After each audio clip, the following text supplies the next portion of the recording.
We have arrived, my friends. The countless months of grinding, the travel, the ebbs and flows of a season. They all come down to the grand stage of October. Many teams have suffered bitter disappointments, and some hilarious failures. But more than a few others have come back from the dead, or simply watched as everything else burned around them. 12 teams remain and survive for now, and these suitors will be gunning for the ultimate prize: vindication and immortality. You are fucking pathetic. If the Tigers had any honor, they commit seppuku on the mound for the shameful displays we've seen this past month. This was a group that had a 14.5 game lead over the division in mid-July, a double-digit lead in early September. It evaporated in 3 weeks. This is a monumental collapse. It's not 2007 Mets or fried chicken and beer, but it's about as bad as last year's teams. You mean a hitting core that was never supplemented at the deadline fell off the face of the map? Fucking stunning! This is grounds for harassment, and it ain't just in their workplace. What's your solution, AJ? Running Scooble into the ground? Praying to Jobu for hitting? Guess what, Buttercup? You're playing the team that kicked your ass all month. And the only reason you're here is because the Astros imitated the Challenger. Get out, Detroit. Go out there to lose your 2 games and don't return until you and your ownership stops resting on your laurels. This team unironically thought overcooked ground chuck was going to be an asset. Come the fuck on. The ends justify the means. Boston lives through that mantra. Their season's been incredibly unpopular. Endless drama with a franchise face endeavors to the point of trading him, doing next to nothing at the deadline, Dustin May not suddenly returning to form, settling for Nathaniel Lowe. They were primed to be mocked, but they took that scorn and make us whiff like crochets on the mound. Yeah, he's an ace now. I think that trade's worked out for Boston.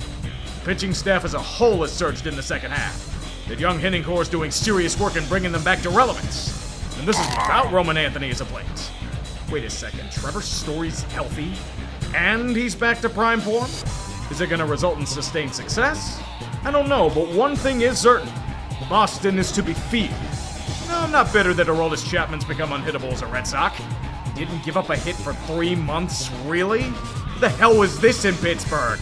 He was a fucking gas can here. There isn't even Altuve to hit one off him again this postseason. Breslow's making all of Boston eat shit. Somehow. Alright. Standard Yankee season of AL East control is in session. Aaron Judge is doing his usual thing and beating the shit out of baseballs for what feels like the 22nd year in a row.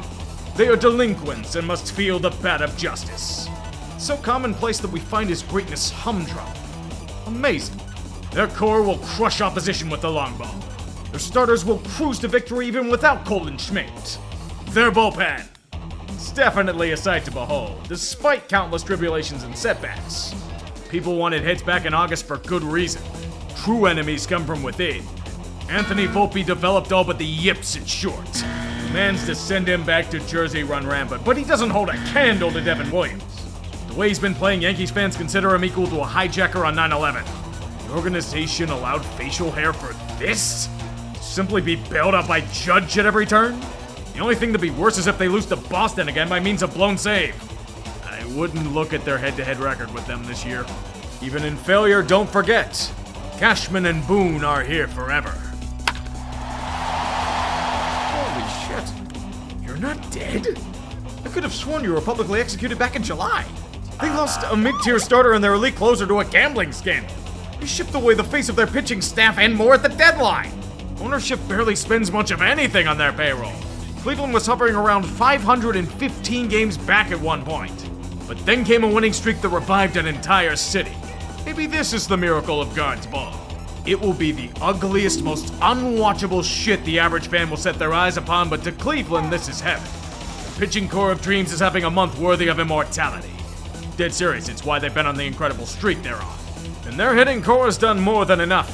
Led by the might of the eternal Jose Ramirez and CJ Kayfus? Okay. The key has always been in finding pieces to hit alongside Jose.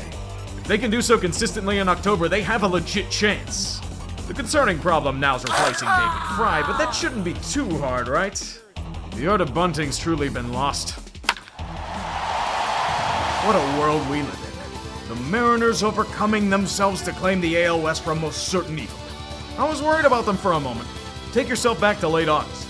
A sizable playoff gap and threat of being blown once again to those fuckers in Houston. A free fall with pitching that apparently couldn't throw outside of Washington. But even the gods got tired of the old stereotypes. The dick punch shall wait. Instead, please take the greatest blessing. Big dumpers and dogs. Heaps upon heaps of dogs. Over 60 homers for a switch-hitting catcher with even more power alongside him.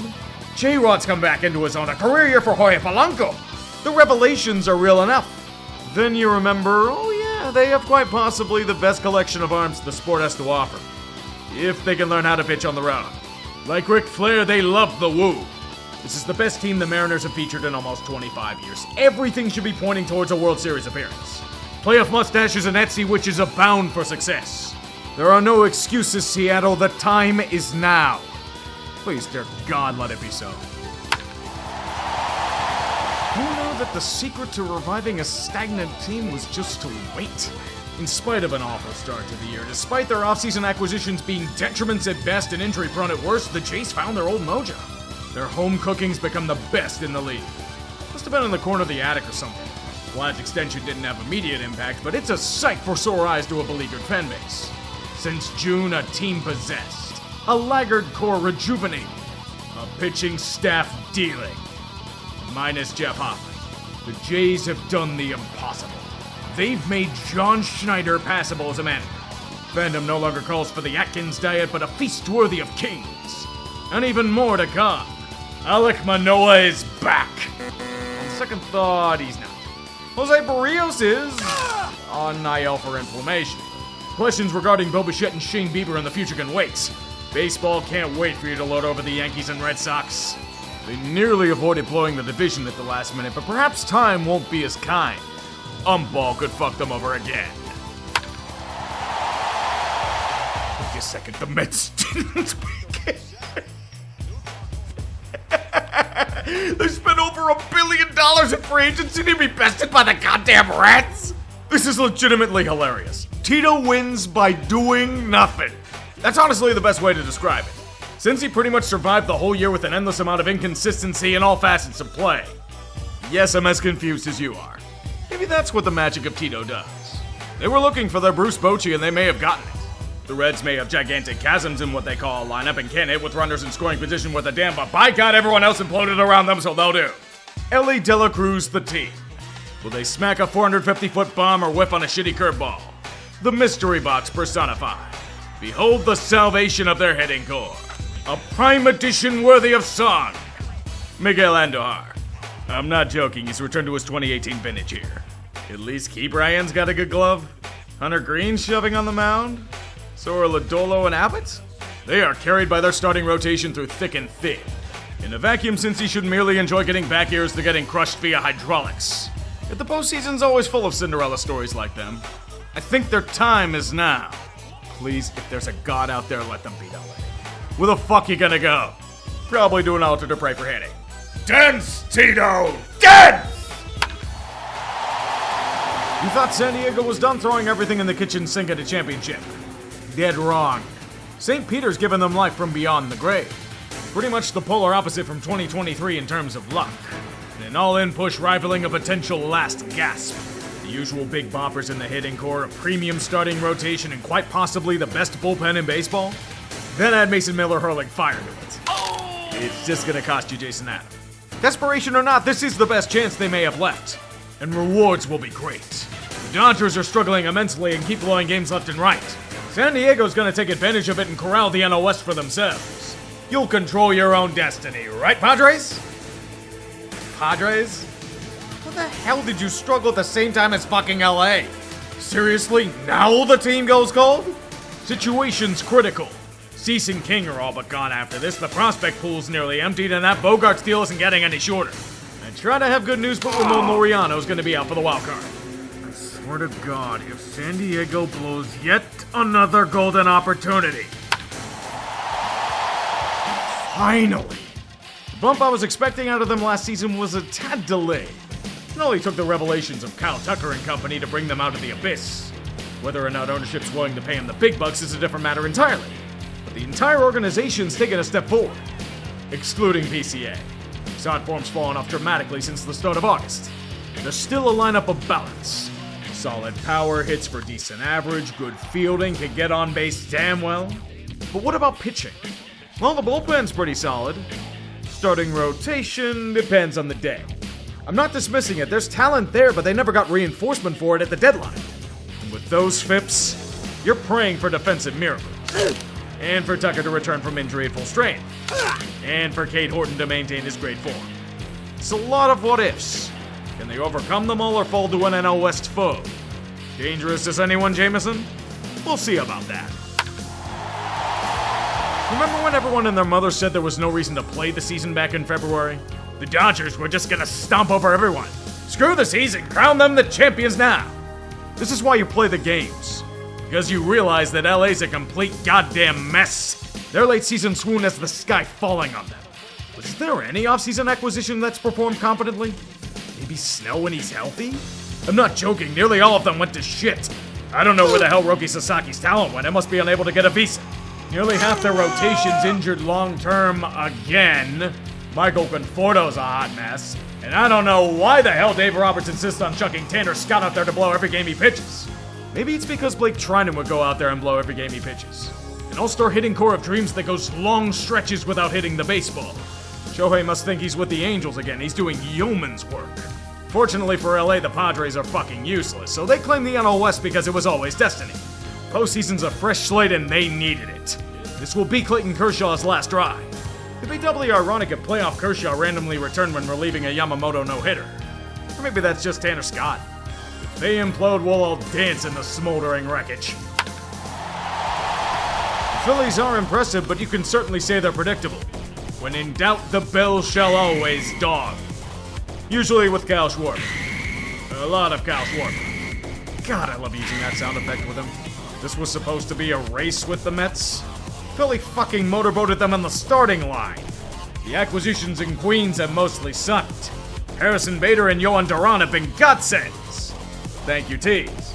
Their hitting core has always been the epitome of boomer bust, thriving on the long ball as always. They don't worry about that with pitching. Pound for pound, the strongest rotation in the NL. Minus Aaron Nola season from hell. Or Zach Wheeler going under the knife. But think of the positives. Taijuan Walker is slightly less ass than last year. Even Walker Buehler's doing things. That's the true victory. But can they finally eclipse that dreaded hump? The team score is pretty damn old. Schwarber's a free agent after this year, and chances like this don't come often. One slip up and it may mean the end of a window. The Mets and Braves will probably celebrate when that happens. And then Phillies Karen wants to see the manager. Milwaukee Magic's something special indeed. Talk to Quinn Priester, going from meatball chef to master on the mound. Ask Andrew Vaughn, he who found his batting pedigree once free from the hell of Southside. Milwaukee pitching is a standard. The rotation is strong as usual with a bullpen that doesn't miss Devin Williams in the slightest. The emergence of Bryce Terang overcoming the loss of Willie Adames in the middle infield. That outfield's pretty impressive. One of the strongest hitting teams in the league with enough pop to make people scared in their boots. Freddie Peralta's a legit ace. No concerning holes anywhere in the lineup. Bob Uecker would be proud watching this group. I beg you, Brewers, don't fucking do it again. Don't get us all on board your train with that strong regular season and then derail off a cliff. Every damn year it's been something different. Hitting core going silent here, a blown save there, mauled by polar bears, you name it. I'm really hesitant to get attached to this strong team because I know what's coming. Perpetual failure.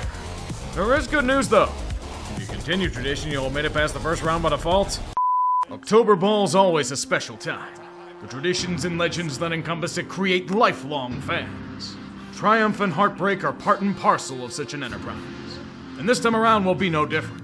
But what will this postseason hold in store? This is as wide open as it gets, honestly.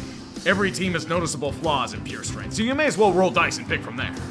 For me and my prediction, though, I'm going with Mariners versus Phillies. Seattle's pitching second to none, and if they can get their bats in order, they're a dangerous foe. And Philly, Bell always goes dog. And even without Wheeler, their pitching holds their own. Can't get much better than that. It's time to play ball, boys. May the odds be ever in your favor. Now fitting that it ends with a strikeout, just like it started back in May of 2008. Kershaw punches out Devers, and Dodger Stadium erupts one last time. 18 years worth of memories in Dodger blue. And Clayton Kershaw has hugs for everyone around him and everyone in this ballpark as he simply says thank you to Dodger Stadium.